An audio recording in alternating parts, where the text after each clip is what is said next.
Hi, hi everyone. I hope you can see me. I'm just gonna quickly test कि audio video सही है ना? Okay, I think I'm on. Cool. So what we're doing different today is that I'm going live directly through Zoom. So there might be some technical difficulties. Please bear with us. Amazing. We have 21 people watching. Upama Rai says, can't wait, one of my favorites. Asif Khan, can you share a little what you like about it? Sagar Kumar, simple but deep stories interwoven in a way I've never seen before. Asif Khan is here. Abha Anekar is here. Pradeep Kapse writes, a complete film journey for me. If I would ask to suggest one movie, I will talk about Chip of Theseus. So thanks for making this in advance exciting to listen. Thank you for joining us, Pradeep. Ketaki Joshi, sahi hai, sahi hai, sahi hai. Okay, all good. Great. So welcome to the stream, everybody. Today we have a very exciting guest joining us. He is a film critic and he writes for Film Companion. And so together, let's welcome Prathyush Parasuraman. Prathyush, can you switch on your audio? 1 second.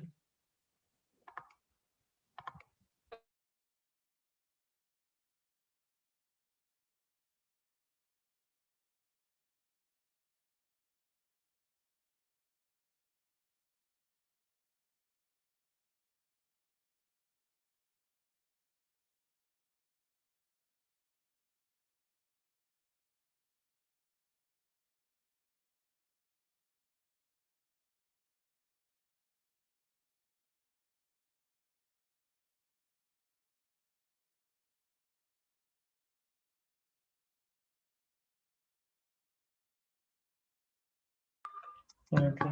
There seems to be some technical difficulties on Pratyush's part. He has left the call currently. We're waiting for him to come back. In the meantime, I'll just quickly introduce the film. So this film came out in 2013. This is directed and written by Anand Gandhi. And this film, when it came out, was highly acclaimed critically, and even the film industry, say filmmakers such as Dibakar Banerjee or Anurag Kashyap or even Karan Johar, they all lost confidence in their own filmmaking skills almost when they first saw this film, and it did a lot of rounds around Mumbai in film screenings. And what we're going to cover today basically is perhaps not the plot of the film itself, but maybe we'll take segues from the plot and then talk about those things. And Pratish and I both rewatched the film today, and we had both watched this when we were younger. Maybe I had watched this when I was in maybe 12th grade, I was 16. And so I rewatched this today after almost 6 years, 5, 6 years. And so did Pratyush. And so we had a different experience when we watched this time. And we're hoping that we can, okay, he's here. We're hoping that we can sort of discuss how we're looking at the film differently now. Okay, Pratyush is here. Pratyush, we're live. Can you hear and see me? Can you hear me? I can, yeah. And we're live. Welcome to the live stream, Pratyush. Please say hi to the audience. Thank you. Hey everyone, sorry I'm late. Well, not late, I'm just, I think, is Yeah, this just some fine? internet difficulties, I think. Okay, I think this is fine. I think this internet is working. It's working, no? It's fine. Not good, it's fine. Okay, cool. So we can finally start. I'm just gonna read some comments again. Vishal Patel watched it when it came out, didn't understand it. It was on my rewatch list. What didn't you Atharva, understand about? Atharva Brahmecha is saying Pratyush because you were not coming. Manas Mahodaya, this is exciting. How many times you talk about the movie Still Less? Yeah, this is definitely one of those films. Atharva is also saying one of my favorite indie films. Okay, we Ah, have Webab is here, Black God is here, Anusha Rai is here, Jibin PK is here. Ravikant Taneja is saying, hi, how are both of you? I think I'm okay. I think I'm doing well. Pratyush, how are you? My heart is racing because of this internet, because I just ran across the house to pick the It's bloody fine. laptop. I think if your internet is working fine now, we should just switch to the discussion without any ado while we can Okay. before you leave again. Oh, they lose it. Pratyush, firstly, I was just telling the audience that we both watched this film when we were younger and we rewatched this today, and both of us had a different experience when we watched this today. How do you think that your experience has changed now when you rewatch this? And in what ways are you looking at it differently? You know, I was thinking about this because when it first came out, I was so in awe of it. And I realized that I was not responding to the film as much as I was responding to what the film was trying to do. In the sense that we've often seen cinema as a medium to make you feel things, uh, a medium of primarily feeling. And I think this is the first time that we were confronted with a film, at least I was confronted with a film, where the primary mode of being was thinking, and Mm, not feeling. It wasn't a film that cared about how you felt. It was but like the whole Socratic dialogues that were happening, the paradoxes, the Plato's cave allegory towards the end, uh, and it was one of those few films where you had more joy talking about than actually watching, perhaps, and that was also new. Uh, and I think that was what I was reacting to back then when I was craving some sort of intellectual finality, um, some sort of perfect answer to all the questions that we were having, because we rejected religion, right? When you're teenagers, you reject religion, and then what do you have? It's just like communism, right? And socialism, and that's what you're left with. And so I think this film sort of came into that vacuum of religion for me, in trying to ask the right questions, and in my head it answered it. But then like today when I rewatched it, I realized that it wasn't answering the question of who is a human being, what is the essence of a human being. uh, it didn't answer that question, but when I first watched the film, I thought it did. And that's what really drove me to the film at that time, because I think I needed it. It was a film that I held on to more than like watched and enjoyed. And I think there's a difference between those two things. What about you? mm. I was talking to a friend yesterday, and he also said that this is one of those films that you watch when you're in 11th grade or 12th grade, when you're trying to find some answers, as you said. And Mhm. perhaps even for me, it gave me some of those answers at that age, but that also on a very cerebral level, on a very intellectual level. I don't Mhm. think I got any sort of spiritual satisfaction from watching the film. I think the understanding, or at least towards the beginning of the film, it's a very intellectual, dialogue based way of looking at things. But when I rewatched this today, I realized that the film sort of does move from a cerebral dialogue based film to a Mhm. more visual, spiritual film towards the end, I think. Especially as you say, the Plato cave allegory, and when the music also comes on with that. Towards the Mhm. end, at that point, when I rewatched this today, I felt like, oh, this may be more than just an intellectual look at sort of existentialism or all of those things.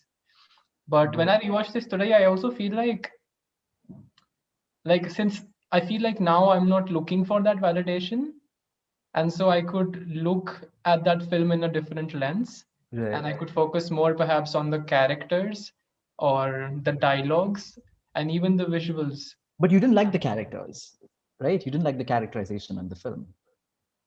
Some of the characters I had problems with, Mhm. but I did feel on this watch that some of the characters are quite well done. What was? And see, especially in the first one, in the photographer's plot, I could myself also relate to that now, owing to say like the struggles that you have during the photographic process. And I think this is something that we were talking about yesterday also. There's a sequence in the photographer's plot wherein Mhm. she says that when the caterpillar is walking, the frog comes to it and says, "Oh, how can you walk with so many legs? Don't you trample and fall?" So that's the first time that the caterpillar also notices and analyzes its own walk. And Mhm. once it starts doing that, that's when it tramples and falls down. And I But don't think it's Anand Gandhi a, was doing that with this film. Like he was doing that with his own film, I feel. you know what, like I think I sent the review to you as well. I was reading Bharadwaj Rangan's piece on this, which is actually very well written, and we can take it up also at some point. Yeah, Bharadwaj writes so well. And at some point in that review, he also says that, you know, I feel like Anand Gandhi is actually talking about his own filmmaking process, perhaps, in this film, and what happens when you are being that aware of your process, and when you're being that aware of making a film about philosophy or existentialism, or yeah, a way of looking at life, and what happens when you become too serious with it, or what happens when it enters a zone of intellectual masturbation, as is also pointed out in the film itself. So yeah. You know, like when I posted about this talk, someone just messaged me saying that they stopped watching the film after the first part with the photographer. Because a blind photographer, the character of a blind photographer, did not make sense to them. I said maybe you stop watching this film for looking at them as characters, but instead of that, looking at them as thought experiments, because that is what they are. Each of them, they're thought experiments. They're not padded with feeling, emotion. Like I don't know what they're feeling. I know what they're thinking. And perhaps that's somewhere where we are unable to relate to it today, because when we look at films, we look at it more holistically. We want characters who are not only thinking but also feeling the contradictions, um, and that is something that I was not able to get entirely from the viewing experience this time. But it was also something that I was not even looking for in the first time I watched the film. So I feel like I, as a viewer, have changed, and even the film, in some sense, has changed. But yet, I feel like the film doesn't entirely do what I wanted to do, which is to make me think and feel. Um, and I think there's that dichotomy that Anand is not able to. Perhaps he doesn't even want to. Perhaps for him, cinema is just primarily a medium of thought and not a feeling. And if you listen to his talks, it's a perfectly valid conclusion that you can come up with. But as a viewer, that's not what I was looking for primarily. Maybe I was, but not so much now. So even like just looking at the characters, not as characters, but as thought experiments might help. I don't know. Mm-hmm. I think thought experiment as the term, I was introduced to it through this film when I was maybe 16. Both intellectual masturbation and thought experiment, I think I heard for the first time in this Me film. too. Me too. And so in that way, it was like a cool thing to discover. And I think when I first watched this, we were talking yesterday also about like the Pastafarian references. And so it just becomes like a cool thing. And you're thinking, oh, people in Bombay are making this film. Why should move to Bombay? Something like that. But one of the things that I read in a review also was that since the photographer is blind, that you also mentioned, one of the reasons why people might appreciate such a photographer's work might just be the fact that they're blind, right? Mhm. And there's a question that are they intrinsically good, or is it just that they're blind, which is why we are associating that value with their work? So I Mhm. think Bhardwaj Rangan related this to Anand Gandhi as well, and he said that are we really just appreciating this film because it's something that's new in this cultural climate, or is it really a film that deserves all this recognition and critical acclaim? Which is a very prescient statement, right? Because back then it was a new film and it was a new experience, and people were thinking, at least in India, as films that could engage your mind. But Bhardwaj was very clear at that point, saying that perhaps now we're feeling that, but maybe later on, 8 years later, on a Chalchitra Talk live stream, we might be questioning that very thing. So that's a very prescient statement. I mean, I really appreciate that statement from Barry's review. Hmm. But also, like Rahul, I don't want to dismiss what I thought about the film as a late teenager. How much ever easy it is to do that, because um, it tracks, not just tracks, but it gives you a sense of what the film is trying to engage with, what kinds of people. Um, and for example, just a quick example, the book Sense of an Ending by Julian Barnes, which is for me a seminal text.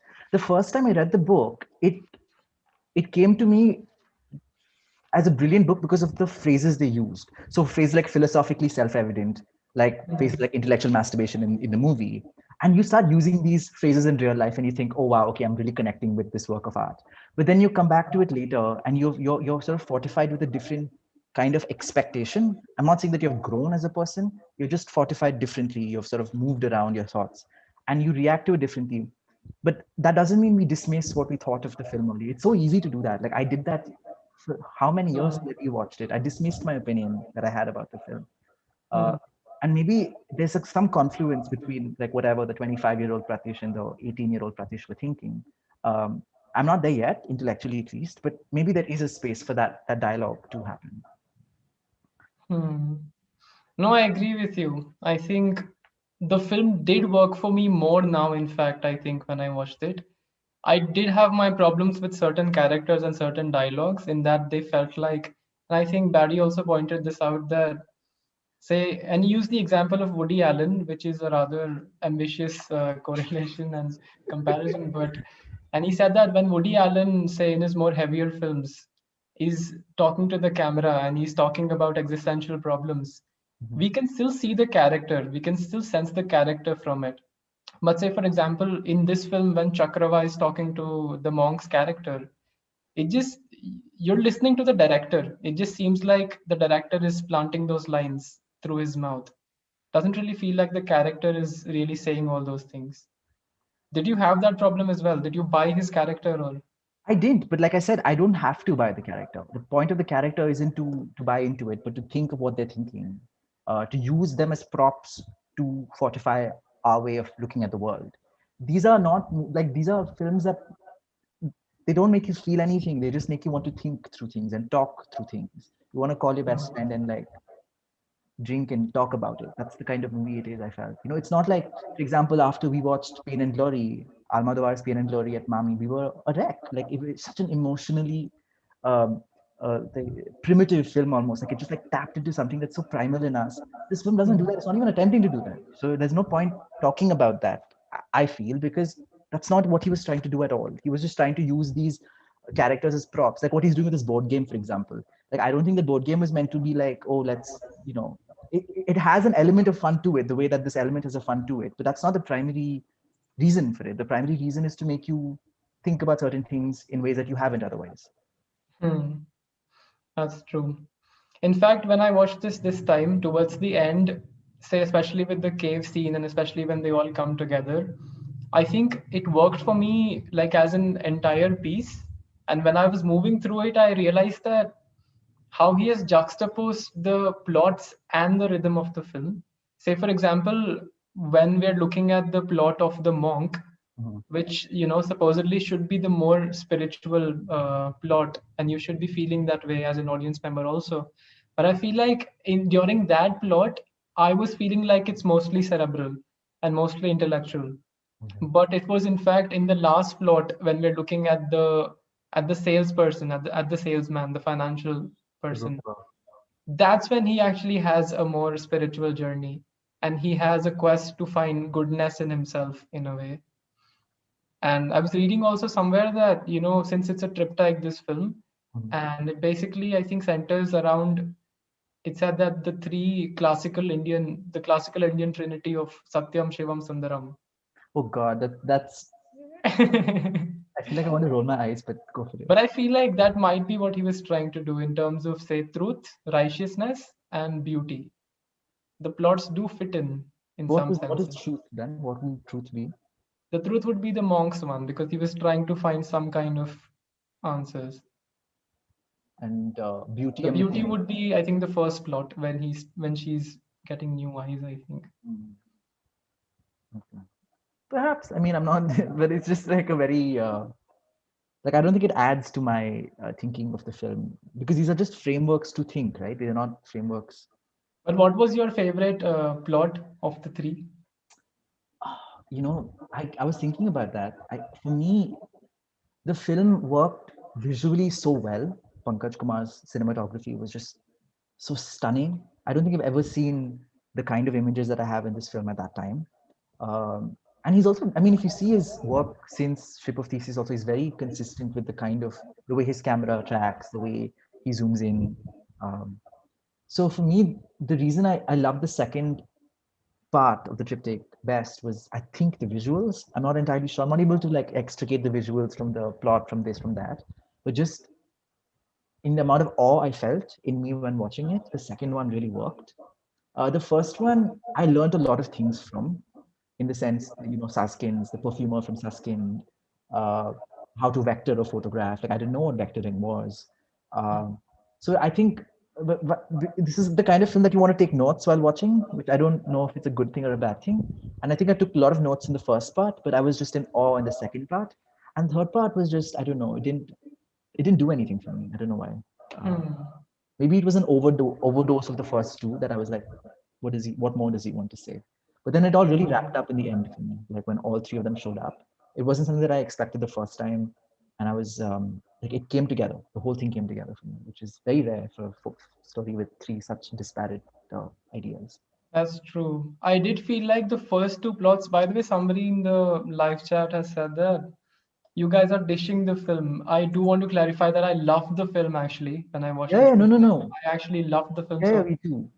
yeah, I but think it's just perhaps I'm playing the devil's advocate also just to, talk about some things that perhaps were not that impressive with the film. no, no. This is the kind of like hate that your mother would show you. Yeah.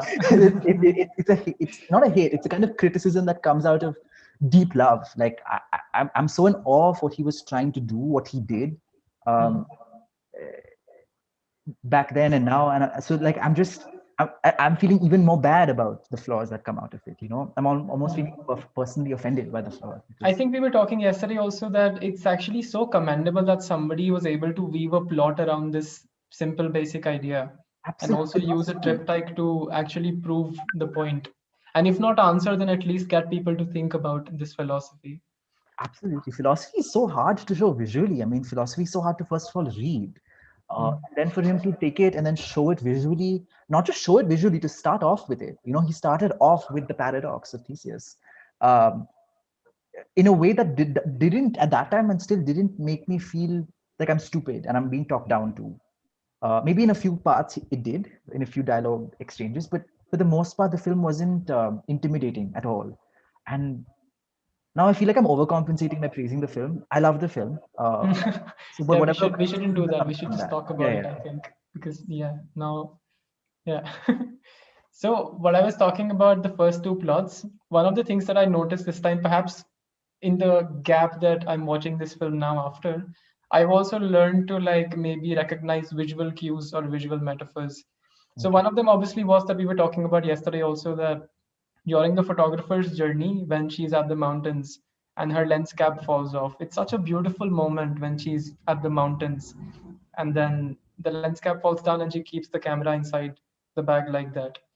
The conflict that she's facing then is that she likes her work when she's not able to see it because how she operates as an artist is that she wants to make sense of the world by sound primarily, and that's how she operates as a photographer also. And we also see that there is an instrument on her camera that, by the way, Anand Gandhi invented actually for Right. this film. It's not an Right. actual thing. Right. So that's how far he took the production. And so we see that she is an artist who appreciates actually sound more, Mhm. and she uses that to complement her photography. So when she's actually able to see what she's photographing, that takes out the fun of that.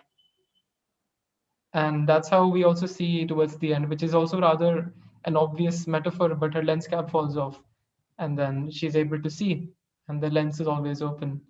And then I think how that connects to the next plot is that when she talks about the caterpillar Mhm. who starts analyzing his own work. And then in the next one, when the monk is walking on that long road and the cars are gushing past him Mhm. and he's walking barefoot. So he's almost like a caterpillar and he can be crushed by the shoes at any point. And then we also cut to a shot of the caterpillar that's finding its way through the shoes, right? And so that, in a way, I felt like this time was a correlation between how this monk, who has his own ideals, and he is fighting a case against the animal abuse that pharmaceutical companies do, he also, towards the end, has to analyze his own ideology. He has to analyze his own work in a way and then decide what he wants to do. or who he is. And towards the end, I think somebody comes up to him and asks him when he's on his deathbed, and they say that is soul real? Does soul exist? And he says, I don't know. Mhm. So this is a caterpillar who's analyzing his work now, Mhm. and that's how he tramples in his own thought experiment. I found that to be a very interesting sort of connection between at least the first two plots.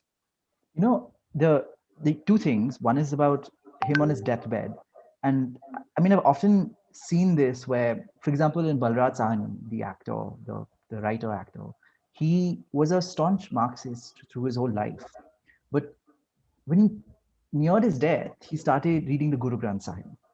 He moved towards religion, or he moved towards a way of thinking that provides answers, that provides certainty in that moment where you're really afraid that there's absolute nothingness after death.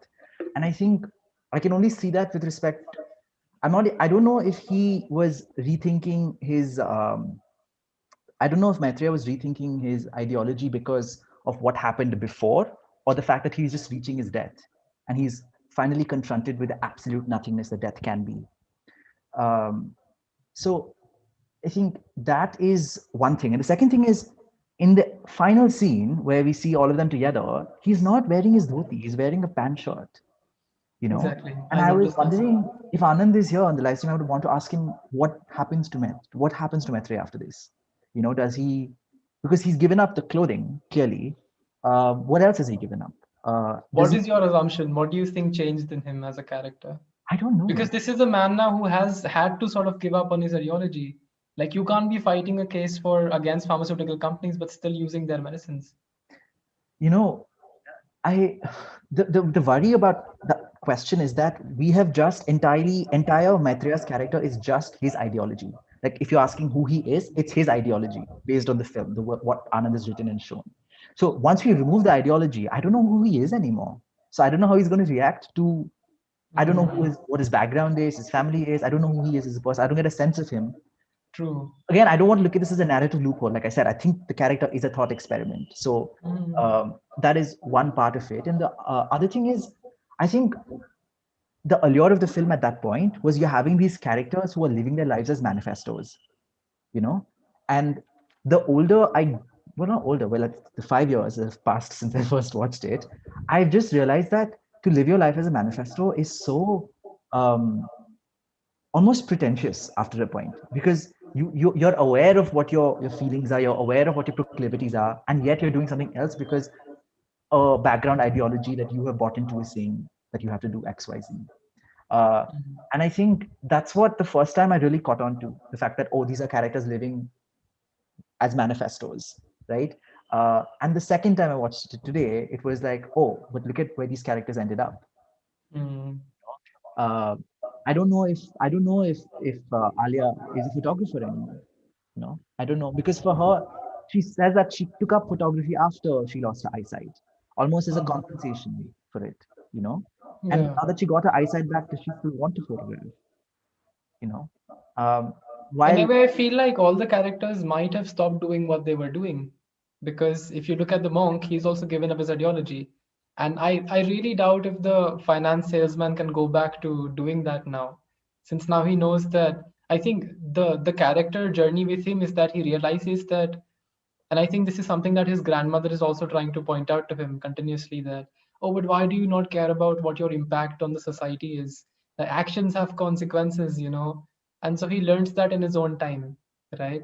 And so, and towards the end, he realizes that, oh, it feels good to do good, Mhm, right? But he still feels that he hasn't done enough. And that's when the grandmother tells him that, oh, this is as good as it gets. Whatever you've done, that's also enough. So I feel like now he's on a journey to keep doing good and he's changing internally actually. do you So really I think? doubt that he can also go back to being a financial salesman. Oh, I took it very differently. For me, it was like I think Maitreya is a monk who wears a pant shirt. Uh, either as someone who does photography now and then, who doesn't think about photography so seriously, almost like an ideology itself. And I Mhm. think of Naveen, was his Ah, name? Yeah, Naveen as someone who is, I don't know, investment banker, broker, but with a heart of gold. Like that hooker with a heart of gold stereotype. We have a broker with a mm, heart of gold. Um, so because for me, I think it's just the idea that as human beings, we are contradictions. And I think the point of the film in my head now is to enable us to get to that point. To start off as these characters who are so strong in their what they believe in, and then slowly let off a little bit from the sides. Uh, Yeah, they're not but taking themselves too seriously anymore, exactly, essentially. I think that's the point. To just not. The first time that was definitely not the point what I took out, but this time, what I got out was just don't take yourself so seriously. I think that's exactly what I got also. Like towards the end, and especially when you cut to the cave, it's also in a way like it's a womb-like closure, and it Mhm. makes you actually think about the larger scheme of things, wherein the idea itself, right? That if you take away your parts and you install new parts, are you still the same person? So when you realize that, human life as an entity in itself is so fragile, Mhm. it's so unpredictable, Mhm. I think that's when you think about, oh, but then what happens to our precious ideologies? What happens to these thought experiments? Do they even matter? Or am I just my mind? Am I just my ideology? I mean, there's brain transplant also. So what then happens of ideology? It becomes I a think, romantic comedy. That's what happens. yeah.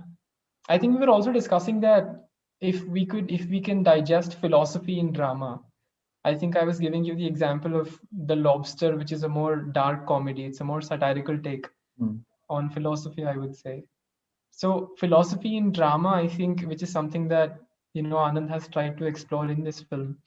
How successfully do you think it has been able to make its way to you? Has it been able to instill in you? Very much so, because the fact that I think I thought about it so consummately for so many years, to think about who am I, where do I end, if I take my limb off, am I still Pratyush, if I take my eyes off, am I still Pratyush, and at what point do I stop being Pratyush? But I think I realized later on that it's not about like we don't have an essence. The idea that human beings have an essence and soul is complete nonsense. And um, it's what like Buddhism was arguing against in some sense, right? It was saying that its argument against caste was a different kind of argument. Like caste was saying that every human being has an essence to either serve or to rule or to be violent or whatever. And Buddhism was saying, no, we don't have essence. We're ever changing human beings. And it was that argument of Shunyata, which is that everything changes, in which we realize that we don't have an essence, you know and so the whole question of like where do I stop being me becomes useless. Hmm. um, but it took me a while to get there, but the fact that I was thinking about it so consummately for so many years is the success of the film. And I said that's why I'm saying that the film works for a specific kind of people in specific kinds of ways. uh, Yeah, and we shouldn't dismiss either for the other, saying that this is a of better way course to look at not. the film and that's a worse way to look at the film. Each are different ways. And I think there has to be a way to have a conversation with these perhaps contradictory ways of looking at the film. We're not there yet, but I'd like to believe there's a dialectic there that we can engage with. Hmm. On this rewatch, I did feel that the film in itself was moving towards a more thinking to feeling towards the end, because even the progression with the plot is such. And I feel like that is the larger journey, perhaps, of a man also that they're trying to figure out. Because I think I've said this to you as well, that if when I was functioning as a photographer and I was working very mathematically, Mhm, I was only looking at the composition and I was only looking at the symmetry of the face, mhm, so much so that you stop caring about the subject at all. mhm, But say when you operate from a feeling instinct, then the subject is everything. mhm, The composition becomes what it becomes. So I feel like that change in mind, even say from a Buddhist school of perspective, mhm. when especially in a question that the film also asks is that where do we end and our environment starts? Right. you know so if as people we are setting our boundaries only to our bodies, and even within those bodies if something changes, then that's doesn't make sense anymore. Then what happens to our bodies? Vinay, the character, Alia's boyfriend, he says something that I thought the first time I thought was wow, very intelligent, but this time I thought it was ironic, the statement, which is when Alia doesn't like a photo, he says, let us vectorize it, then let's write a poem about it to Yeah, pick out its essence.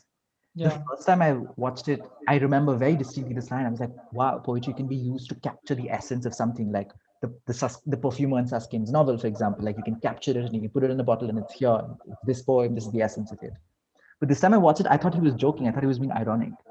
Um, Hmm. because I mean, who says these things? Like who believes these things even that you can capture the essence of something in Hmm. a poem, capture the essence of not just living condition, but of a photo, a visual medium in a Hmm. poem that's a different medium altogether. Uh, Hmm. I thought it was ironic, but I'd be very That's surprised. funny that you would see it as irony. I took it literally, I think, because that dialogue also is so serious, like they're actually having an argument. And this is the photographer who is now losing confidence in her own, skills. And so just to remind her of the essence, say whatever, he's trying to try to convince her to like, come back on track.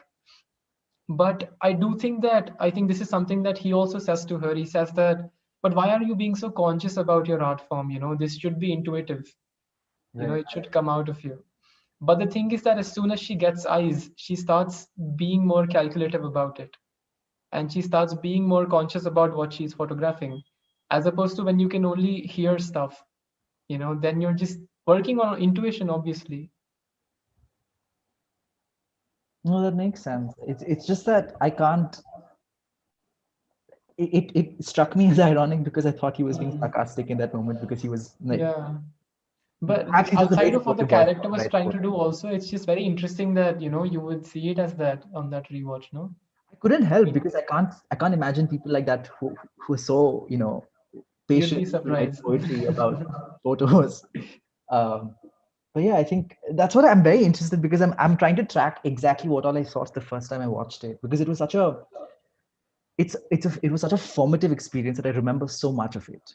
So much of the Yeah. details of what I felt watching specific scenes. So in my head, the whole day today, I was just trying to track you know what exactly I was thinking about these scenes. Because in my head at that time, I was like, wow, this is a perfect couple. This is exactly how I want to fight when I grow up. And but now I'm like, no, this is irony. This has to be irony. Who's like this? Who speaks like Yeah, that's so interesting, actually. And perhaps I think that can be a marker for even an internal change in you, this? Oh or God. moving towards think and feel, maybe. Perhaps, perhaps. But I did feel like the photographer's character does have an internal change in herself, even though like she's having this very obvious, coming of age literal journey where she goes to the mountains. But I do feel like she's looking at herself a bit more differently now, especially when the caterpillar analogy again. And so if we could take that as a segue to talk about film criticism versus say filmmaking or art making, since you are a critic, what do you think it interferes with your process of writing, say, because you said that you're a film critic 3 days of the week, but you do write your blogs for the rest of the week. So do you think that interferes with you if you're trying to analyze art in a very clinical way versus trying to work on an intuition basis? Of course. I mean, I don't know if it. I don't know if it.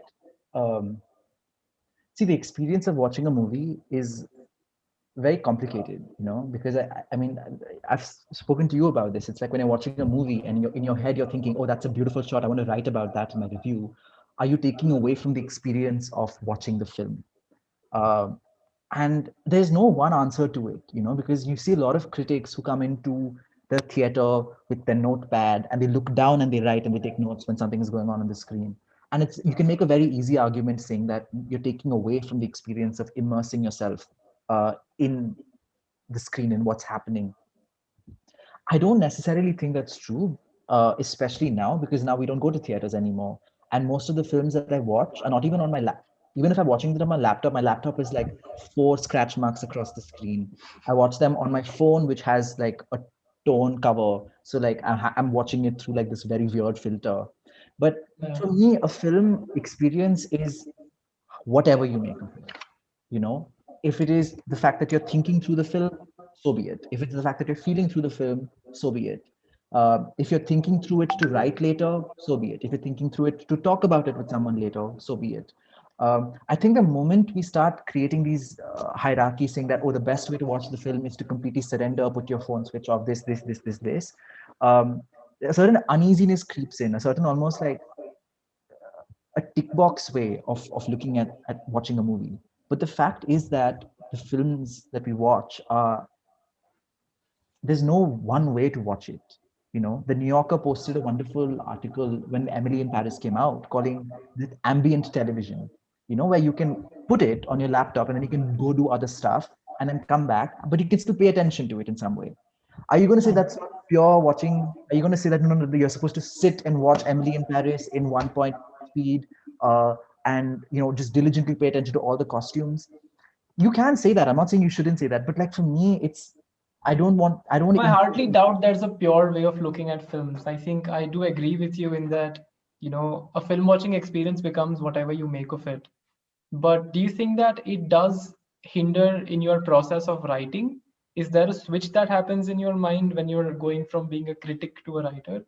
Or is it I don't always a know that. critic There's slash no way to writer? know that because there's no way to do that because there's no counterfactual, right? Like I have to watch a film and think, and I have to watch a film and then write, and I can't do that, right? Because you're watching a film only once. You're experiencing that moment only once. I don't know the answer to that question, and it varies from film to film. Some films you just completely surrender to it, like Pain and Glory. I keep coming back to it, but that film, like you just surrender to it. There's nothing like I Yeah. couldn't in the first frame, I was thinking, oh, okay, that's the first frame. You have Antonio Banderas' body. There's a mark on it. He's in the water. I was thinking through these things because I thought, oh, maybe I'll write about it later. But 5 minutes into the film, I didn't. I stopped thinking. I stopped making notes in my head. I stopped wanting to make. Um, but some films, it works differently. Like when I was watching Ship of Theseus, there's some very profound lines in between, and I wanted to take a note of it. And I know that if I didn't take a note of it throughout the rest of my viewing experience, I'll keep thinking about that line. So I Yeah. just paused the film, took it aside, wrote it down, and got back to it. You know, Hmm.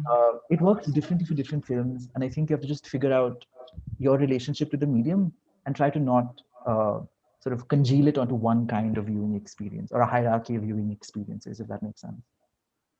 It does. A lot of filmmakers, when they watched the film, including say Dibakar Banerjee and even Karan Johar, they somehow lost confidence in their own filmmaking skills, and they were also quite open about it. And they said that when we watched this film, we were just really doubting what we are doing as filmmakers. If somebody can give such an output even in the contemporary cultural climate, then you start doubting yourself as a filmmaker. Why do you think that might be? Why do you think this is a film that makes filmmakers introspect about their own skills or what they're trying to do? I think you should answer this question because you're an aspiring filmmaker and you've worked with the medium of cinema. I've worked it from the other side, watching it. But say even on a cultural level, why do you think that somebody like Anurag Kashyap might be thinking, well, what is it about the film, I think? I think it's all got to do with thresholds, right? Like, what's your threshold for a good cinema, for great cinema? Um, if it's something that, like I cannot just think of it.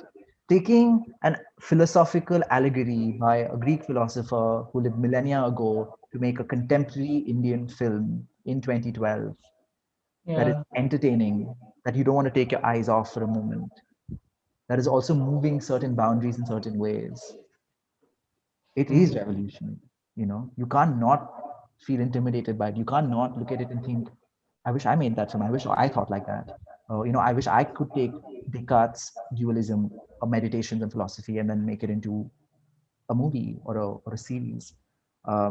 It's natural for you to feel that. Like if I read a good critic writing a good piece of criticism on a good film Hmm. or on an interesting film, even I look at that and think, my God, what am I doing?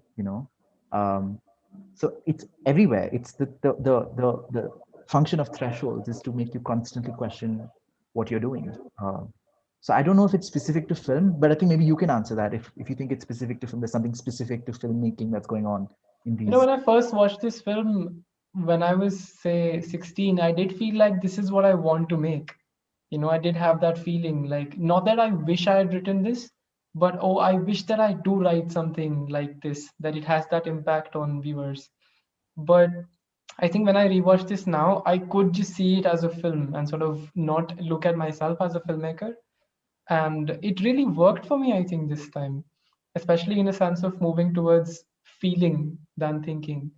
And towards the end, you do get the sense that it was something that I just really felt, you know, that especially looking at the caves, that it's such a natural landscape and that we're all here as human beings. And the idea also that if you mix all these parts, then what happens of our bodies?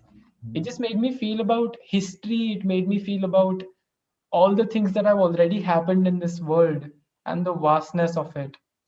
And in that sense, I think I did zone out from the film a little bit towards the end, especially when the music appears in the cave scene. The music also, I think it's a Budapest based sound designer that's worked on this. Incredible music. It's instrumental, but it really works with, especially towards the end. And also, I think, again, the thinking to feeling zone of the film. I think the music really adds to that for me. I did. You know, I was noticing even the fact that the lack of music too was sometimes quite moving in the sense that the moment when Yeah, her eyes, the first time she's seeing, Alia is seeing, looking into that mirror, and water is coming out of her eyes. It's a biological reaction yeah, because her eyes are doing things that have not done anymore. But it's also an emotional reaction, saying that this is what I've been missing out on the past few years. yeah, And there's no music, there's no background score in that entire scene. And I thought that was very effective because you could have used background score as a crutch to amp it up and make you just completely watery eyed. But that's not what he did. And I exactly. commend him for that because the scene was moving as it is. Um, but he did of course use it towards the end when she's in the mountain and the thing falls off. Uh, But but I I'm do think that he's always stayed away from manipulation in a way. This is something that Dibakar Banerjee also pointed out, mm, which was one of the ways why he was a little envious of Anand Gandhi for making the film also, was that he's never manipulating the audience. You absolutely. know, it's just you're letting the audience think. And I think that's one of the reasons why, because one of the superpowers that filmmakers have in their hands is the power of manipulation. Mhm. And that can be done so influentially in an audiovisual medium. But when somebody decides to not use that power for their benefit, but in fact let the audience, analyze and discover and observe the film for themselves, that's one of the things that this film has done differently. And I think that's why it worked for me as well. Even later, after the film came out, Anand Gandhi put out a website where he put out all the shots of the Yeah, film. on Padma, yeah. Yeah, and he's like, do with it what you want to do. Make your This is own the raw edit. material, make your own Such shit. an incredible thing to do for a filmmaker, really. Like he completely changed what it means to be an audience. He's like, you can be an audience to this film, but you can also be a co-writer, an editor to this film, giving the audience that much agency. And that he's giving the audience agency because he respects the audience. He thinks the audience can get it. He thinks the Exactly. audience doesn't need to be infantilized, which is rare now. Imagine 2012, you know. So like it hurts when people are saying that we're dishing film. We're not at all. Like I'm thinking of that. Like it's literally like stabbing my heart because we're not doing that at all. It comes from a space of deep reverence almost for what he was trying to do. Um, but yeah, I mean, just the experiment that he was doing, and even later on, like I'm obsessed with what Recycle Labs is doing. With either the board game With or that, VR also. that wonderful documentary too, and Oh Insignificant yeah. Man. I mean, just like the crowdfunding for it, when it came out finally, um, the designing, the posters. The first poster that I ever bought was of Ship of Theseus. In college. Yeah, Uh, it can have that effect. I think it did on me as well. We can look at some of the. Is the YouTube open on your browser? no, it's Maybe not. we I can can open it. Do you want me You to? can open it. Maybe we can read the live chats together. We do have a lot of comments, and we have 33 people watching us right now. Oh, okay. Um,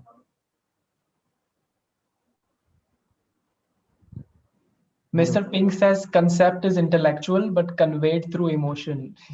Interesting. Okay. Um, With Byju's app, children remember their concepts forever. This episode is sponsored by Byju's. okay. How do I see the Just comment? go to the link and then you can see the live chat on the right side. Gosh. Maybe Mrityunjay Chaudhary says, so you're basically saying that this film just broke all the traditional sense of cinema which we were used to. That's why it's just arose strange things in our mind that time. Might be no, because when you first watched this, had you ever watched anything like this before? no, I Even in terms hadn't. of craft. No, no, I hadn't. Which is what, like, this is something that strikes you the first time, which is why we remember so much of it, right? Because Yeah, it's I think so so too. formative. How can you forget this experience? Um, Mm. if I was more romantic, I would like use it as a metaphor to talk about the first time. but I'm not. So let's not do that. Atharva is saying, are you able to open the link? I'm not able to open it. Like I'm able to see it on my phone. Or you're on your phone. Maybe Oh you wait, no, can I just got it. Live chat. Yes, I open got it it. on I'm here. your I'm here. I'm here. laptop also. Atharva is saying, didn't the final scene with the Jain monk make your heart drop? It did. Also, did the photographer's frustration not come through? Frustration. Well, after the eyes, after she got Yeah, able after to I see. think she was dissatisfied with her own process, I think. For me, it was about the chaos more than anything. The fact that she was in the middle of the Mumbai, whatever, under a highway with Yeah. two-way streaming traffic. The first But in time, a way, that's also her mindset, no? In a way, in that sequence. yeah, it's definitely mirroring it, right? Because you're finally not just like chaos of the hearing, but chaos of sight, which adds another dimension to chaos altogether. So, Hmm. You know, one of the things I realized this time was towards the end when the photographer especially is looking at this person's cave exploring videos. I mhm. suddenly realized that the eyes through which this man saw this cave are the same eyes as the photographer's. That's what moved How me. crazy is that? The That's what moved photographer is me. now looking at something that her eyes saw, but she did not actually see it. And it's also recorded and she's looking at it on a projector. I think she also tears up She towards. tears up because of that. Because she's the only one who tears up. The rest are like, what the fuck is going on? She's tearing up. Because I mean, Yeah, imagine being in Bajilad Museum yeah, and watching a video of a cave. I mean, yeah. it's a little bizarre. I mean, of course, now that we're thinking of it from our comfort of our homes, it's different because it adds a different perspective. But she's tearing up Hmm. because I think she's understanding what is happening. Um, It's so crazy if you think about it. Matlab, the same eyes shot that sequence. but she didn't see it. It's her I eyes. think that's when I think that's when like emotionally I felt like I think that's when the idea of Ship of Theseus actually like transcended for me that oh man it's because like I wanted to start this live stream actually by asking that question, but then I realized that there's no answer to it. Like it's not a question that has an answer. The That's a question lacking in that also. It's so oppressive, this obsession we have with final answers. yeah You yeah this is know? from the film. So I think Anand he's very clear about what he's trying to do. He's also embedding the criticism of his work within the work. Yeah. Having these foils constantly in the work to remind him of how either, but for lack of a better word, stupid his characters are being, or extreme his characters are being, or unbending or whatever his characters being. He has these foils. You have Vinay, you have Charvaka, you have the friend of Naveen, to just remind the audience that okay, like this is not um, like that. There are two ways to look at a thing, but that's not Maybe what stuck even us. more ways, I think. Oh, definitely more. But like the fact that there are eight body parts, but we have a bent only into three Yeah. stories is also the fact that there is And a also the film is never perfect in the sense that towards the end, the foreshadowing is that the eight of them are going to meet. But Mhm. then she says that no, it's only four. Mhm. And then she said, no, the heart one could not come because the heart is infected. I found that so I funny. also wanted to find some meaning in that. Like, what does that mean? If It the was heart, just funny, Rahul. It was just it was, a yeah. Perhaps I should learn from the film and not take it too seriously. perhaps. But it's hard to not take it seriously because it is so. Exactly, right? Because that's the premise. If you said, then I couldn't help but think at some points that everything has meaning. Some part of me did want to assign meaning to everything that was happening. I did think that the how the plot turns out and the choice to actually, show Sweden towards the end of the film also adds to the sense of like, okay, this is a big fucking world, right? That's how I felt towards the end. And also he sort of juxtaposes the Sweden imagery Mhm. right after he shows us these slums in Mumbai, right? This Right, because it's so guy, this open and then it's so full. exactly, That makes and the sense. difference in the setting and the character immediately. Like we're in these slums and we're looking at this guy whose kidney has been stolen, Mhm. and now he does not want to accept money for it. He wants the kidney back. Like it's such I actually could not look at that scene for long. Like it just I don't know, it was too much for me actually to look at all those people. Perhaps because what has changed also is that I've lived in Mumbai now for 2 years, and the film feels so contemporary to me. Mhm. And I think towards the end, I also recognized Dr. Bhaudaji Art Museum, which I did not, when I first watched it. So the film is so contemporary to me now. And if you look at all of those slum images and you look at this person whose kidney has been stolen, and then you directly cut to Sweden, which is this perfect world, and the people are partying and playing music, it's somebody's birthday. Like it just really hits you, the juxtaposition of it and how different things can be in this world. And then all of that combined with the basic idea of Ship of Theseus, it just really hit me this time, I think. After having had that lived experience of, Bombay and perhaps just life itself, the idea in itself is just something that had to be made a film about. The philosophy in itself, if you read up about it, I don't think it's enough. But if an audiovisual medium sort of makes you think about it or feel about it rather, I think that's when you grasp it. I think Buddhism also talks about this in a way that I think this is something that you were also talking about, being impermanence, that everything is ever changing. But I think most people understand that intellectually, like in terms of, say, the character of Charvaka, for example. Even towards the end of the second plot, he goes to the monk and says that, we have all of this bacteria in our body, and also in each 7 year our cells regenerate, so are we really changing as people?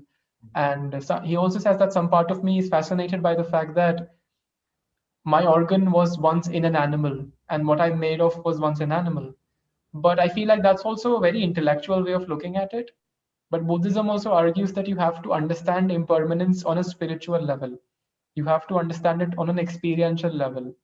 Your experience has to be such that everything around me is changing. And not just in a, yeah, we're all made of carbon way, but in the sense that, yeah, I am the environment, I am all of this. And the film itself also asks the question that where do I end and where does my environment begin? Perhaps the answer to that is that there is no distinction, you know, but it's more of an experiential way of understanding that and not intellectual. Because how do you understand that intellectually, if it's a feeling thing and not a mind thing at all? It comes from fear, I think. And I think Hmm. that moment of fear that Maitreya has about the nothingness of life, uh, it has to start from there, right? You can't just like, it can't just be a happy-go-lucky journey towards transcendence. It has to come from a moment of where you're confronted with the Suffering. nothingness of Yeah. life. It's confronted with the pointlessness of suffering. What is the point of his suffering for so long, of him walking every day to the court? Um, Hmm. like in my head, that's how I think of that moment. But again, like the way you saw it was that moment comes from what Charvaka was talking about with that bacteria, that the fungus or whatever that comes and infects the ant's brain. But for me, I looked at it very much so from the aspect of he's finally confronted with death. Death is Hmm. the end, and he realizes, wait, I don't want nothingness. Um, Oh. you know, uh, Hmm. that's how I saw it, because I mean that's how because I've been like, even most of these like film autobiographies that you read of these really polemic people who believe in an ideology, it's so, well, not sad, it's so interesting to see that how they move over time, away from communism or whatever Marxism that they believe, into a more religious way of thinking of life. And it Hmm. makes sense, because when you're suddenly confronted with nothingness, what do? You're looking for certainty. You're looking for the possibility for next life. Um, so yeah. That's very interesting, man. I didn't actually think of that. That fear is what's driving somebody to transcend in a way and to liberate themselves. And when you say that he realized that he did not want nothingness anymore, I don't think I thought of it that way. I'm only saying that because again, I'm thinking about that so much. It's so it's in. I didn't think about That's it the true first time I also. watched it, because of the Yeah. books that I'm reading currently, of what I've been listening to currently. I think it all just comes to that particular interpretation. And again, this is not something that I think about to get to it. It's just what I naturally thought when I was watching it. So that's also Hmm. interesting to see how people look at that one moment of change in Maitreya's character. That's true. We should read some more live chats. There are a lot of them. Are you reading them? I put my phone down because it was too distracting. Abha Anekar says, though your cells are constantly being replaced, neurons do not regenerate after a certain age. So I guess our mind stays constant, but our body keeps changing. See, again, that's such a Cartesian dualism thing where you're being able to differentiate between your mind and body. Hmm. And a lot of people don't buy into that, like you're saying that your mind is separate from your body. Uh, and well, people believe that, but I think when you start dividing your body and mind, then you're like, is your brain not part of your body? Like, is the structure of the brain not your body? Yeah. What do you say when you say mind? Um, Yeah. Again, I think there are more philosophically rigorous ways to look at that. I'm not certainly the better person to talk about that, but that's something that they might want to read up about the whole thing of Cartesian dualism. I do feel like Buddhism does argue that mind is a rather, it's not just the brain as an organ. Mind is a more awareness sense of being. Like when you're functioning through the mind, it's not just the brain, but it's also mind plus intuition in a way. And intuition can just be anywhere. It can be in my leg. I Mhm. don't know. It can be in my ear. I don't know. But it's not just a brain organ. Like the mind is not the same as brain is what I think Buddhism also argues. But Mhm. yeah, I feel like these are all very reductive ways of sort of looking at, like It's interesting to look at. I mean, I use it to sort of springboard somewhere else, right? I Um, think the film is absolutely successful in doing that, at least. Just get people to start thinking about sort of these schools of thought. mm. Zayn Memon is saying fun tidbit. Midway through the shoot, Aida went back to Egypt and participated in the Tahrir Square revolution. She's there in the Oh, documentary. There's a documentary in the Tahrir Square, and oh, she's there in it. she's a filmmaker also, right? Filmmaker also, and I think I don't know if she was involved in the making of the documentary, but I remember seeing her face in the documentary. I mean, even in the film, there's so many like nice, like Paramita Bora is there in a scene. Yeah, yeah, yeah. I noticed. Yeah. There's another director who made that film on acid attack survivors. She's also there in this film. She's the one who's interviewing Alia. Um, Yeah. Chakrava also is the director for The Insignificant Man, the yeah, man who's he playing. and yeah, yeah, And the girl who comes towards the end, I think she's the NGO. the Uh, Khushbu was right. yeah, Kushbu Ranka, I think. Yeah. What did you think of The Insignificant Man? An Insignificant Man? I loved it. I thought it was a proper thriller, a proper Oh thriller. yeah, yeah. I watched it once. I haven't watched it again, but I think it's because I don't want to watch it again. Like the first time I watched it was such a consummate experience. I felt like I was watching a thriller. It was I so. think it's one of my favorite documentaries in India about India. Hmm. Perhaps. Zan Menon says Megha R. Ramaswamy. Yes. That's the person who is. Mm. She made the brilliant short film about acid attack survivors. She also made the film on Netflix with Abhay Deol. Um, I'm forgetting the name of the film, Which but it's a very like fantasy, a sweet fantasy film. ah, maybe I do remember something. It did very well on Netflix, I remember. But yeah, I'm gonna quickly scroll up and then see if we haven't missed something that's very important. Oh yeah, Pankaj Kumar, we were talking about him as well. He shot Heather also. yeah, he shot Heather, he shot Rangoon, he shot that, Amazing. he shot Raat Akeli Hai, the Netflix film that came out last year. What did you think of the cinematography of this? I loved it. I mean, like those tracking shots of the second part, the cinematography and the windmills, and that shot of I think the shot in Rajasthan with the red paint, the buildings Hmm. red with the blue sky and his like the punctuation of white uh, that is him, Maitreya. Such beautifully composed shots. But you said you had an issue with the quality of it, right? No, I think I also have a bad print of it, so perhaps that. Sense. But they also, I think, did shoot this on a like Canon, I think, Yeah, they Mark. shot it on a Canon. It Yeah, was like guerrilla techniques or whatever that means. yeah. Chotu Kumar is saying something very heavy. I think I should read this out. The 1 second. The thoughts are electric signals that work as a quantum field, and it is somewhat between a wave and particle nature. A great experiment tells us that quantum particles behave as waves when we don't observe it, but as particle as we started observing it. This is the caterpillar analyzing its own work. Chotu Kumar, it is very much weird, and I think that life is based on some weird things that can be understood only if we understand the quantum theory. That's a very ambitious claim, but I'm not even going to pretend to understand that. But I do understand like the one of the things which is like when you're observing something versus when something is as it is, they might be different. They might be acting differently. And that's certainly true. I mean, that's what the caterpillar analogy was. Vishal Patel says, how do you not overanalyze a movie? Is something Right. like that possible? I think you have to figure out if, this is something that I had very reductive answer to years ago. But I realized that there are people are who just by virtue of thinking overanalyze. Like it comes easy to people to analyze or overanalyze certain things. So I think you have to just ask yourself, are you putting too much pressure on your brain in trying to figure out something? And if the answer is yes, stop. Or not stop. I mean, if you want to overanalyze, go for it.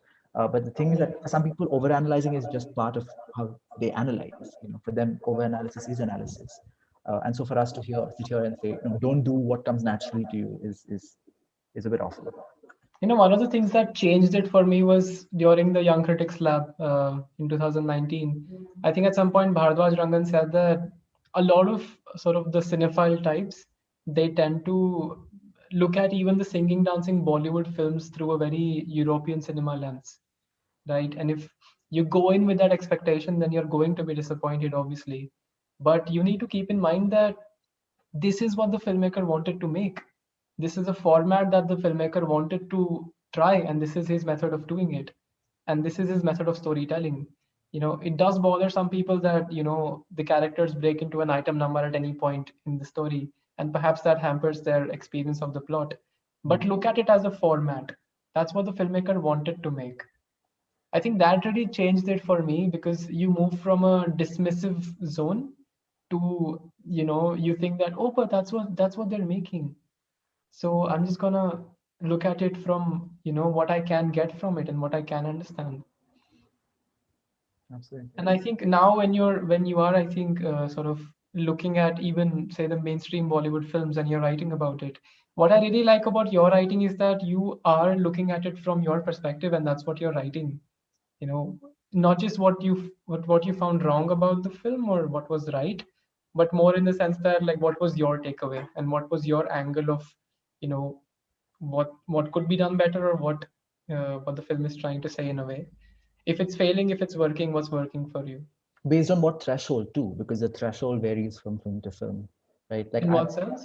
Like when I'm looking at an Alt Balaji or a Z5 show, I can't use the same thresholds that I'm using to talk about a Sacred Games. I just can't. And I'm not saying that one is better than the other. Perhaps some people can agree, disagree to that. I'm just saying that when I'm looking at a Bichu Ka Khel, when I'm looking at a Gandhi Baat, I cannot use the other framework. And part of being a critic, which I learned over time, is to have that flexibility where you're able to move between frameworks and yet be excited by the content. So I never walk into any show that I watch with like, oh my God, I have to watch this. Um, it's that I know from the setup what the framework is, and I build my criticism around that framework. Like I'm not going to look at Bichuka Kid and say, oh, the plot twist didn't make logical sense. It was not meant to Yeah. make logical sense. The point You of it know, was logic. The point was something like that also became quite controversial when Rahul Desai wrote about the Masaba Masama film, and he said that, oh, it should have been Nina Nina. see, like there's a very funny tweet about this. Like you can't walk into a pillow fight with a knife. Like, you just can't. I think we talked about this also at some We point. did. Sometimes you feel like you're a dermatologist in a party. Like, Yeah, that was the phrase. um, Yeah. but like That's a you, great way to put it. I remember thinking a dermatologist at a party. right? You're like, oh my God, what are you doing? Don't shake hands. But like, Papa, you're at a party. Yeah. Um, Yeah. This comes back to the caterpillar analogy. mhm. Are there any criticisms about us? I Like, don't think so. I think mostly people love the film here, and they also I mean, somebody maybe saying it would be odd if people hated the film and came here to shit on it. I mean, there would be a total there. some of them might be. Some of the people are also saying Alt Balaji and its framework is crap. Okay, perfectly understandable opinion. Well, I Many think people, Zain Menon also works at Nemesis Lab. He was one of the makers of Shashan. You want to say something to ah, him? Newborns. That was the name of the documentary about the acid test. Uh, have you played Shashan? I haven't. It looks very interesting. It looks very interesting, man. It does. I think Anand Gandhi is like set on making people think. He just really wants them to introspect and He's sort working on of, virtual reality now, no? Which yeah. is very exciting. He sees that that's the next step to cinema that he sees, virtual reality. Like we went from only visual, no sound, silent films. There's an entire era of that. And then we have dialogues, audio visual. And he says that now it's virtual reality. That's where we're moving towards. See, I don't know. I'm a little uncomfortable with that sort of putting it as like stages and saying that. Then what do you talk about Mank, which is a silent, like a black and white, not a silent film, a black and white film in the Hmm. coverage? Are you saying it's going back to a previous But stage? there's obviously going to be exceptions. There was also The Artist, I think, in The 2011. Artist, Cold War, which is a black and white film. Yeah. Um, But I think he means more in a sense of innovation and sort of experimentation. Imagine what's avant-garde going to be in virtual reality. oh Like God. what happens? Like if somebody breaks the fourth wall in virtual reality, it's Every like you're actually talking to somebody. Imagine watching Annie Hall in virtual reality. Woody Allen is having a conversation with you. Was that the film where he's in a classroom and like there are young children and then he says when he grows up he'll be a drug I'm addict? confused between Manhattan and Annie Hall, I think. Yeah, me too. I watched these films a long time ago, Me so I don't too. remember which was what. Yeah. Do you know about Amit Datta? Yeah, of course. I haven't watched his films because they're on Movie, which is a platform that doesn't work on my internet for some reason.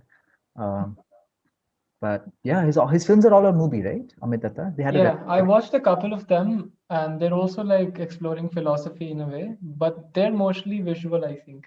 And Mhm. there's also a very random element to sort of their plot. Somebody's saying, but Amit Datta and others were also trying to experiment with philosophy and film around the same time in bourgeoisie film circuits. Maybe this was not new, but just how it penetrated those.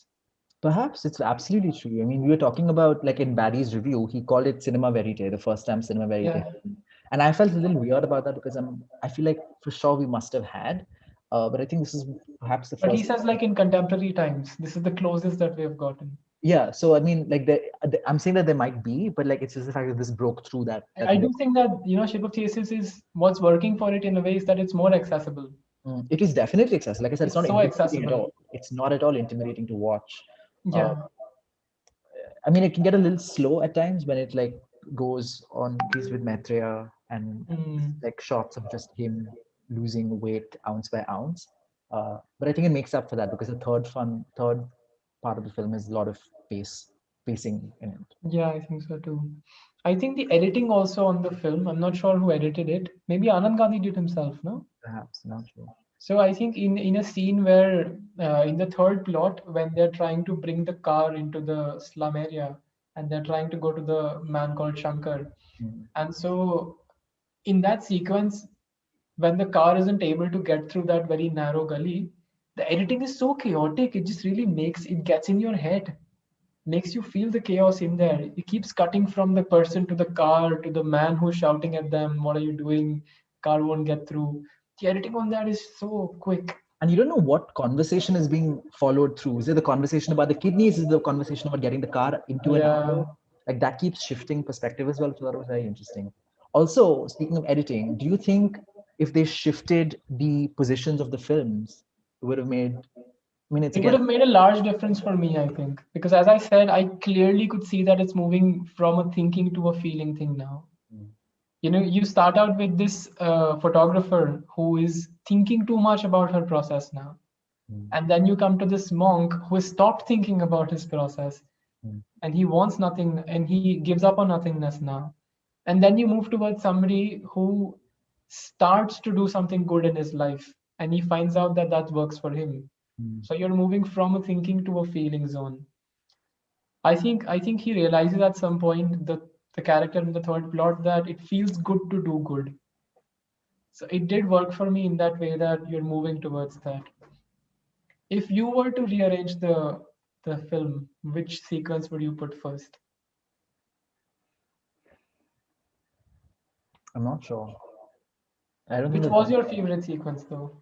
Like I said, I think visually the second one, but in terms of just ideas, the first one really struck. The third one, I felt like there was a bit of an overkill after a point, and then but it tied up very neatly towards the end. So I think structurally it helped me. It made Hmm. sense. But I keep thinking about it. Even the first time I watched it, I was wondering why he picked, you know, this, the eyes, I the. was actually also thinking that, because one of the reasons why this film also worked for me is that towards the end, it just makes you think about the vastness of the world. And, specifically, it made me think about history, especially with the cave. Like, it just made me feel like it's such a big world, and if you're trying to understand it through your mind, it's just, how when do you end? Like, are you going to read all the books in the world? Is that when you will have found the answers? But again, as the film also points out, that it's oppressive, this sort of need to find the final answer. So I think perhaps the answer itself is that at some point you stop looking for answers and you just experience the environment. Have you seen About That Time, the time travel movie? Which one? About Time. I have, I think the Hollywood one, no? Yeah, in that the father has the capacity to live through the same moment again and again and Oh again, yeah, and it yeah. it passes through the male lineage. And the father is talking to the son about this for the first time, and the father said, "With this, I read all the books there ever is," because he Oh yeah. and he's asking the son, "What do you want to do?" And the son is like, "I just want to date this girl." And I was like, Hmm. that makes I don't Exactly know who that, I I want to think. be in Yeah. there from the two of them. you know. Um, Pankaj Yadav is saying, shouldn't art be non-judgmental or just be experiential? I think maybe what why they can't mean why is, can't judgment be part of the experience? does it not take away from the experience? It is Mr. Pink. It is available on. Oh, he's saying it. He's asking. Okay. I don't. Yeah, we should also mention actually this film is available on YouTube for free on Kunal Kamra's channel. Mhm. And I think Kunal Kamra also says that this film changed his life. But it Hyperbole. is a film like that. It is a life-changing film, I Hyperbole. think. What is life changing? What does it change you to do? I think for some people, this film might make them think about something that they've never thought about. No? Is that life changing, or is that It might, no? I don't know. I mean, nothing changes your life, but if it changes your mind, that's a I beginning. used to use so much hyperbole growing up that I think now I'm just immune to it. Like I don't take it seriously anymore. In that way. I don't know if Kunal Kamra is also actually meaning that, but it makes for a good introduction to a film It anyway. does, for Please sure. watch this film, it's life changing. So of course people are gonna stick on. Do you have any thoughts on the philosophy itself of like Ship of Theseus? We did speak of it, right? We said that we don't believe in a sense. Like the ship of Theseus argument is built on the fact that human beings have an essence, which goes away at a certain point of time. But the reality is that perhaps I don't think we do. But has that been your personal experience that you don't believe in essence? Or is this also just a thought experiment? The thing is, it's so easy to believe in essence when you read about people who can be characterized within three sentences, or watch these characters on screens who can be described in a sentence or with adjectives. But then when you look at your own life, you realize that how singular, how complicated, how contradictory we are. You know what they say about India? Anything you say about India, the opposite is true. I think the same thing can be said of Absolutely. most people. And so to assume that maybe then our essence is being contradictory, if you really want to put it that way. But I don't think that there's something that either an essence that we have, a singular idea of us that we have to aspire towards. I think that's Yeah. reductive of the chaos which we inhabit and we live within. Weren't we talking about this yesterday when I said that I think how I function is that if I can find, which is also why I'm obsessed with history, I think, if I find a reason for contemporary chaos, I'm somehow okay with it. Like I just need to know why this is such. And with India, that was like I had to read about colonialism, I had to read about sort of our politics, I had to read up about capitalism and sort of what has happened throughout history, what has brought our country to this. Again, like I completely agree with you. There's no one way. You can never sort of reduce India to one sentence. It's just one of those countries. Mm. But if in a local area, even if I can somehow just know why this chaos exists, Mhm. I can at least accept it. If not that, then I'm constantly in conflict with it. Mhm. Once you accept it, then obviously you do what you can to change it. But I think that's where history comes in for me. I just really need to know the reasons for things. That for me also sort of um, I think I stopped sort of asking for validation in those ways. Validation in the sense that like I need to know what this is or how is it like this, everything is wrong. That's your first reaction anyway, like everything is just wrong, why is it this way? But when it becomes why is it this way, Mm. that's I think how you intellectually start learning. So I do think there's obviously something to reading books, and perhaps it's also uh, a great ambition to read all the books in the world. It might amount to some acceptance, but I do think that like a wholesome or a holistic understanding of the world cannot just come on a cerebral level. No, I think Absolutely. there's a film that Richard Linklater made, which was called "You Cannot Learn to Plow by Reading Books. You cannot learn to plow the field by reading books." Okay. Makes sense. This is the worry would be of determinism, creating these like trends of determinism across time, saying that, oh, because something happened in history at this time, we are the way we are. It's very seductive to think like that, right? I mean, when I was doing my research on homosexuality and homophobia in India, everyone spoke about Section 377, 1860s. That's the moment when the law came into being, Section 377, and that's also the moment when homophobia came into being. And people were creating these very deterministic links, saying that, oh, homophobia is in India because of the British and the British wrote this law. Perhaps true, but like you're completely removing the fact that before the British came, also it wasn't like India was like a gay heaven or something, right? Obviously not. Yeah. And just because as Indians we were not interested in writing down our lives, like people came to India to write about India. We Indians didn't write about our own histories. The first history of India that was written by Indians was in the 11th century CE, right? But if you look at other civilizations, it was happening way earlier because they were interested in like plotting this determinism. But we weren't.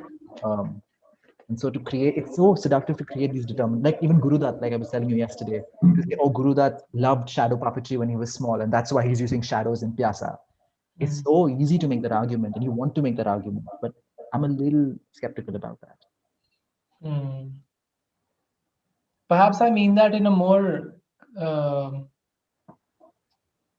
contemporary history, in the sense that like I just want to know why what's happening right now.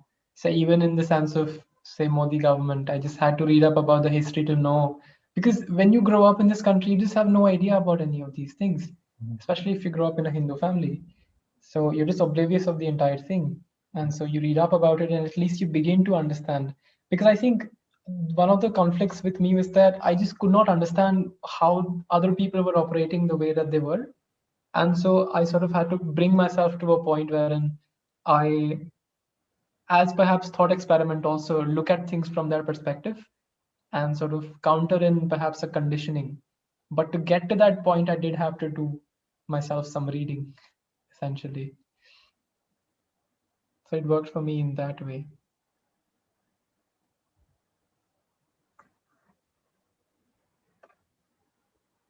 Are there any other comments?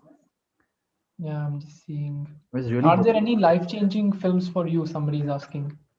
Do you want to go first? Because I think about that. Mm, I think one of the films that really got me thinking about the craft of filmmaking, rather than just as an audience watching the film, was The Social Network by David Fincher. I think that was the first film that really got me thinking about editing and cinematography and how music was used. Mm. So in a way, that was my segue into the craft of filmmaking, and that sort of has been also quite influential on my life itself. Mm. So I think that for me, The Social Network. For me, I think it would be two films, Devdas and Savaria. Um, Devdas, because it introduced me to the magic of cinema. And I mean magic of cinema because it would come on television every week. And the moment, like when people are flipping channels in my house, any scene of Devdas is there, I could hear it 3 rooms away and I would run and the TV would be mine. It was the unspoken rule in the family. And I've watched it countless number of times. And every time Aro and Devdas first meet, when she's rubbing her feet with that red powder, and then there's the Jasmine Falls, and then she's running, and then there's the Bhavra. Um, Always a pound of goose flesh, even towards the climax. I don't think, even today, I think that's one of the best climaxes we've ever had. By we, I mean the world. I don't think I've watched better climax. And Savaria, for a different reason. Savaria, because I realized that beauty is enough to move me, which is a very weird conclusion to come out at that age. But because I heard Savaria before I watched it, my friend had watched it the previous day and he narrated the whole film to me on the bus right to school. And so I like he described like proper scenes and everything, and so I was in love with the film before I even watched it. And the story, whatever, like Dostoevsky, whatever, but just the beauty was enough. And that was one of the first Mhm. things I realized that maybe that is who I am. For me, like perhaps beauty in a film is enough. Is enough. It's a little disturbing of a conclusion, but it is. No, but it makes sense. It makes so much sense. That's actually a great conclusion to come to. I think it's a very simple conclusion to come to also. Somebody is also saying this film was life-changing for me because it helped me look at art and film in a different way. My life experiences changed because after that I was able to look at more than what I saw. Rahil Lakhani is saying that. That can be an experience, no? Somebody might start looking at films itself differently once you watch something this experimental. The worry is that you've created a threshold, and every film is sort of grappling to reach that threshold, and then you're just never happy watching any movie because the threshold is so high. Yeah, So you have to also be a that little might be to the case negotiate also. with how you valorize a movie. You can't valorize it absolutely, right? That's true. I think we must have covered everything that we wanted to talk about. Is there more? Is there anything else that you want to add? Any final words? Yeah. What would you say to somebody who wants to watch the film now? Are you going to ask them to be patient or No, just watch it. If it doesn't work for you, it doesn't work for you. If it works for you, great. I think we don't put so much like pressure on people's heads before they watch a movie because that would hamper the experience, I feel. that's true? Amazing. I think that's a great note to end the session on. I do recommend everybody who's on the live stream, in case you haven't seen the film, to check out the film. It's on YouTube on Kunal Kamera's channel. And I do also recommend Bharadwaj Rangan's piece on it. It's on his blog. I don't think Film Companion has written about the film We on that. weren't there that time. It came in 2015 from Yeah, Companion. but you can sort of look back and then write. Maybe you can Perhaps, do that now. perhaps. I'll write for my Substack. Yeah. Oh, I do also recommend Prathyush's Substack. I genuinely love your writing, man. Thank you, I Rahul. genuinely do. I recommend everybody in the live chat to go to Prathyush's Instagram, and I think the link should be in the bio. Mhm. I think you write weekly, once every week, Every Monday morning. I write every Monday morning, and I think there's a newsletter that you can subscribe to. Perhaps you can plug yourself better No, than. you just did it. Perfect. Thank you. Sign up. Subscribe to his newsletter. He writes every Monday morning, and I genuinely recommend it. Thank you, It's Rahul. great writing. This is a great So yeah, conversation. thank you, Pratyush, for being here. Yes, any final words? No, this is great. Always. I mean, like every time I talk to you, I feel like my brains are sort of firing Whoa, directions okay. that they've never fired in before. I'm always full filled with gratitude for the patience that you have, the capaciousness that you have to discuss contradictions, which is essential. So thank you, and thank you, Chalchitra, for having me. Thank you, Pratyush, and perhaps we can end the discussion here. Thank you, everybody, for coming. And I think all of you can take something away from this discussion, perhaps even more in the sense of the critic's process or a writer's process, and how two different people can look at a film in a different way. I think that can also become a segue into understanding how, a film can work in many different ways for different people. So yeah, thank you, Prathyush, for joining us. We're going to end this session now. I'll see you. Bye-bye.